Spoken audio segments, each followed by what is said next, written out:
সানিয়া মির্জার সঙ্গে বিবাহবিচ্ছেদের মাস কয়েকের মধ্যেই তৃতীয়বার বিয়ে করলেন পাক ক্রিকেটার শোয়েব মালিক।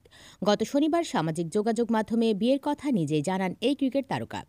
এই বিয়ে নিয়ে নানা রকম জল্পনা কল্পনা থাকলেও শোনা যাচ্ছে এর প্রভাব সবচেয়ে বেশি পড়েছে শোয়েবের ছেলে ইজহানের ওপর। বাবার বিয়ের কারণে স্কুলে হেনস্থার শিকার হচ্ছে সানিয়ার ছেলে।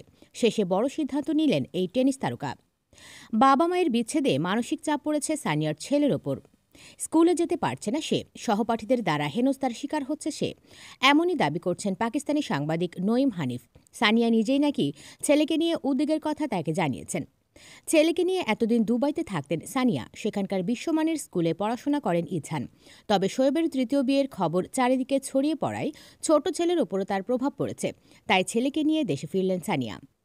হায়দ্রাবাদে সানিয়ার নিজস্ব বাড়ি, আপাতত সেখানেই আছেন তিনি। টাইমস অফ ইন্ডিয়ার ওই প্রতিবেদন থেকে আরও জানা যায়, এই মুহূর্তে হায়দ্রাবাদে নিজের বাড়িতে ছেলেকে নিয়ে অবস্থান করছেন সানিয়া। কিছুদিন পর পরিস্থিতি স্বাভাবিক হলে ভারতীয় স্কুলেই ছেলে ইজহানকে ভর্তির সিদ্ধান্ত নিয়েছেন সানিয়া। প্রসঙ্গত, আয়েশা সিদ্দিকের সঙ্গে ডিভোর্সের পর ২০১২ সালে সানিয়াকে বিয়ে করেছিলেন শোয়েব। বিয়ের ১০ বছর পেরোতেই ২০২২ সালে শোয়েবের পরকীয়ার কারণে সেপারেশনে ছিলেন সানিয়া।